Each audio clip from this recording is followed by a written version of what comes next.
Como prometimos, vamos a simplificar la última pieza del rompecabezas de nuestro mayor problema. En estos días, parece que el dinero se nos va como el agua entre los dedos mientras nuestra economía se hincha. Como ese amigo que va al gimnasio y sigue presumiendo. Claro, es impresionante, pero también significa que sus camisas viejas ya no le quedan bien. Eso es más o menos lo que ocurre con la inflación. La economía está en auge, se están creando puestos de trabajo, pero los precios también están subiendo. Es como ir en un carrito de la compra propulsado por un cohete, emocionante y aterrador al mismo tiempo. Vamos zumbando hacia un futuro brillante y próspero, pero de repente todo lo que hay en el carrito es mucho más caro.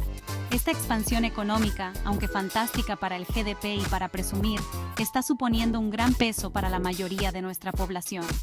Aunque estamos en esta economía en auge, nuestro dinero ya no llega tan lejos como antes. Hoy vamos a desglosar 3 causas más de la inflación: la vivienda, esas políticas gubernamentales esquivas y el caso cerrado del encogimiento del dólar. No te preocupes, será divertido. Bueno, puede que no sea divertido, pero sí informativo y con suerte, se te escapará alguna que otra sonrisa por el camino. Porque si no podemos reírnos del absurdo de la economía, nos quedaríamos todos llorando en nuestros cada vez más caros cuencos de helado. ¿Recuerdas cuando encontrar piso era solo un poco deprimente y no una caída en picado hacia la desesperación financiera? Tiempos más sencillos. Hoy en día, el mercado inmobiliario está más caliente que un concurso de comer jalapeños en una sauna. Los bajos tipos de interés y una economía en auge hacen que más gente reclame a gritos un trozo de ese dulce pastel de la propiedad de la vivienda. ¿El problema? No hay suficiente pastel para todos. Y no se trata solo de casas. El alquiler también se está disparando, lo que hace que muchos se sientan como si vivieran en un edificio de lujo, a pesar de que su apartamento todavía tiene esa extraña mancha en la moqueta del inquilino anterior.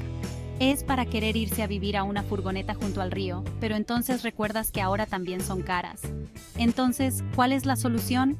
Construir más casas parece de cajón, pero es más complicado que eso. Las regulaciones de planificación, los costos de construcción y la escasez de mano de obra calificada conspiran para que construir nuevas casas sea tan fácil como ensamblar muebles de IKEA con los ojos vendados.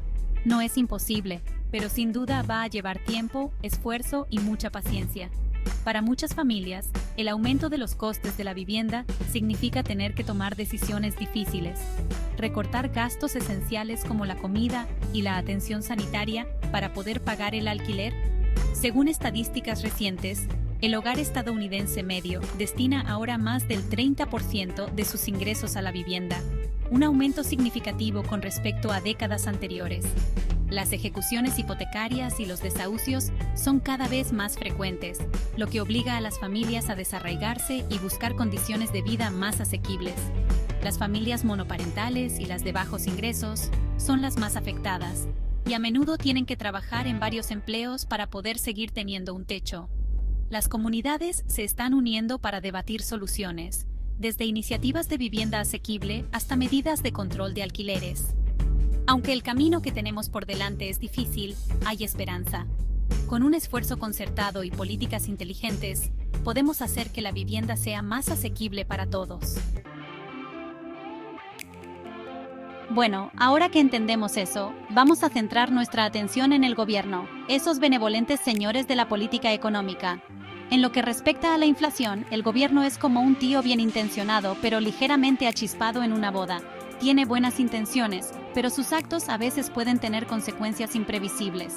Para combatir las crisis económicas, los gobiernos suelen recurrir a políticas fiscales y monetarias. Imagínatelo como si le dieras a la economía un pequeño empujón de cafeína. Una rebaja de impuestos aquí, un poco de gasto público allá, todo para que las cosas se muevan y se agiten. Pero al igual que esa cuarta taza de café, demasiada estimulación puede provocar nerviosismo, ansiedad y, en este caso, inflación. Verás, cuando el gobierno inyecta dinero en la economía, puede provocar lo que los economistas llaman inflación arrastrar por la demanda. Es como presentarse a las rebajas del Black Friday con el bolsillo lleno de dinero y una grave falta de control de los impulsos. De repente, todo el mundo quiere todo, pero solo hay una cantidad limitada, lo que lleva a, lo has adivinado, a precios más altos. Y luego está el problema de la deuda pública. Para financiar todos esos encantadores paquetes de estímulo y proyectos de infraestructuras, los gobiernos suelen pedir dinero prestado, que prometen devolver con el tiempo. Pero cuando la deuda se descontrola, puede llevar a, lo has vuelto a adivinar, a más inflación.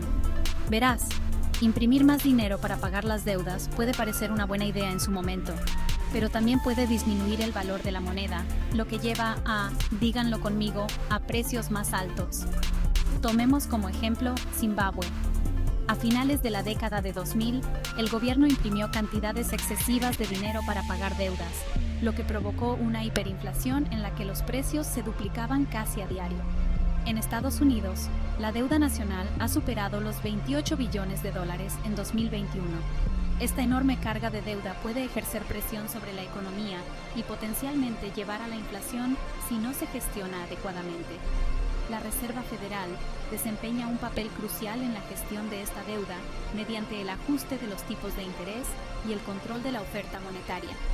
La flexibilización cuantitativa, por ejemplo, consiste en que la Reserva Federal compre valores públicos para inyectar dinero en la economía, lo que puede ayudar a corto plazo, pero puede provocar inflación si se abusa de ella. Es un delicado equilibrio. Demasiado dinero persiguiendo muy pocos bienes conduce a la inflación, mientras que muy poco puede ahogar el crecimiento económico.